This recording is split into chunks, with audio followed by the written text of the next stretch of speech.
당신이 예민해서 망한 부모라고요? 그 예민함, 치료만 되면 초능력이 됩니다. 예민한 부모는요, 사실 놀랍도록 뛰어난 능력이 있습니다. 예민한 부모는 아이 마음에 숨겨진 신호를 보통 사람보다 훨씬 빨리, 훨씬 정확히 알아챌 수 있어요. 이건 부모로서 거의 초능력이에요. 안녕하세요. 마음을 밝히는 언니, 정신과 의사 유혜진입니다. 지난 3부 영상에서 제가 꽤 직설적으로 말씀드렸죠. 아이의 우울은 아이의 문제가 아니라 부모의 정서가 만든 정서 환경의 문제다. 그러니까 부모부터 먼저 치료받아야 된다. 그런데요, 오늘은 좀 부모님의 입장에서 조금 다른 얘기를 해보고 싶어요. 우울하고 예민한 부모가 아이에게는 오히려 뛰어난 부모가 될 수 있다면? 놀랍죠? 실제로 그렇습니다. 물론 전제 조건이 충족되었을 때 말입니다. 오늘 영상은 이전 영상을 보신 예민한 우울한 부모님들이 나는 진짜 망한 부모인가 보다, 이런 죄책감에 짓눌려 있는 그 마음을 완전히 뒤집어 드릴 거예요. 영상 정주행 꼭 부탁드려요. 구독, 알람 설정도 잊지 마시고요. 예민한 부모는요, 사실 놀랍도록 뛰어난 능력이 있습니다. 예민한 부모는 아이 마음에 숨겨진 신호를 보통 사람보다 훨씬 빨리, 훨씬 정확히 알아챌 수 있어요. 이건 부모로서 거의 초능력이에요. 예민한 부모는 다른 사람들은 못 보고 지나치는 우리 아이의 표정, 기색, 미세한 떨림, 숨소리까지 캐치할 수 있습니다. 아이 입장에선 이런 부모는 내 마음을 진짜로 알아주는 사람이라고 느낄 수 있어요. 그리고 아이의 상처를 누구보다 잘 공감해 줄 수 있어요. 왜냐하면 본인도 그 상처가 얼마나 아픈지 알기 때문이죠.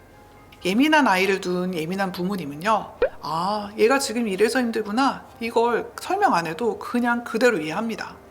그렇기 때문에 좀 예민한 부모는 아이의 작은 스트레스도 조기에 발견하고 악화되기 전에 바로잡아 줄 수 있어요. 이 능력은 아무나 가질 수 있는 게 아니거든요. 예민한 부모만 가질 수 있는 고급 능력이에요. 그러니까 나는 예민해서 문제야가 아니라 원래 예민함은 장점 세트입니다. 그렇다면 장점이 이렇게 많은데도 왜 예민한 부모는 아이를 키울 때 힘들까요?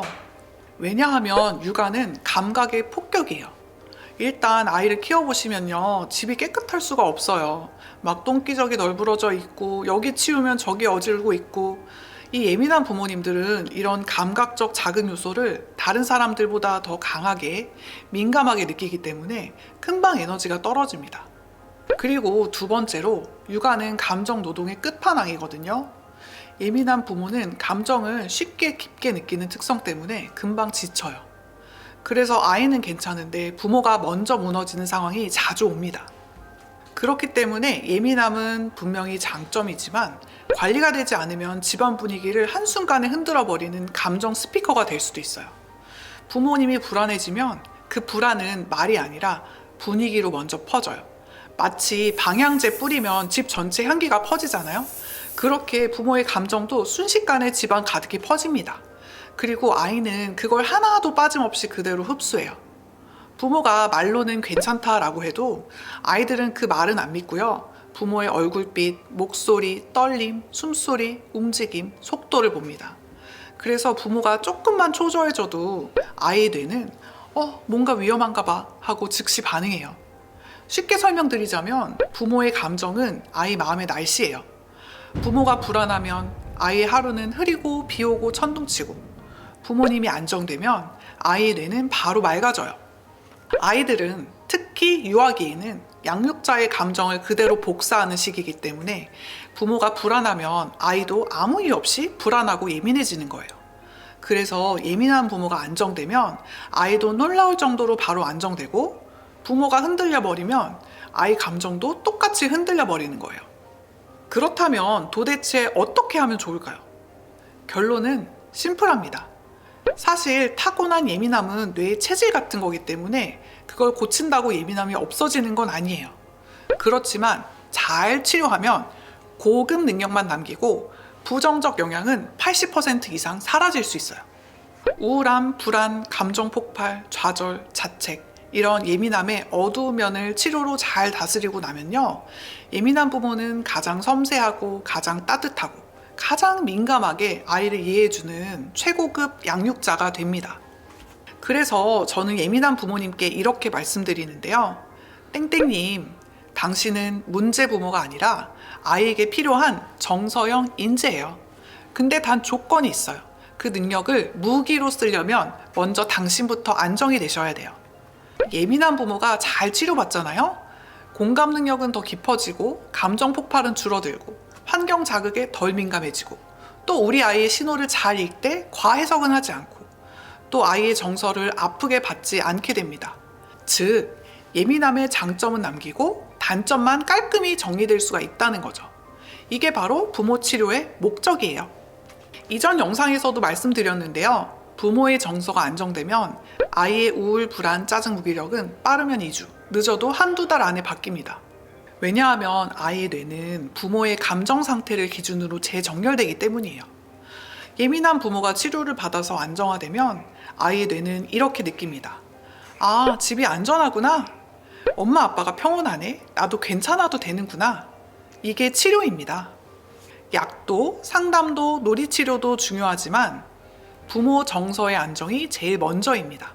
여러분, 당신은 부족한 부모가 아니라 조금만 도움을 받으면 완전체가 될 수 있는 부모입니다. 그리고 오늘 제가 드리고 싶은 가장 중요한 메시지는 이건데요. 예민한 부모의 단점은 치료로 바뀔 수 있습니다.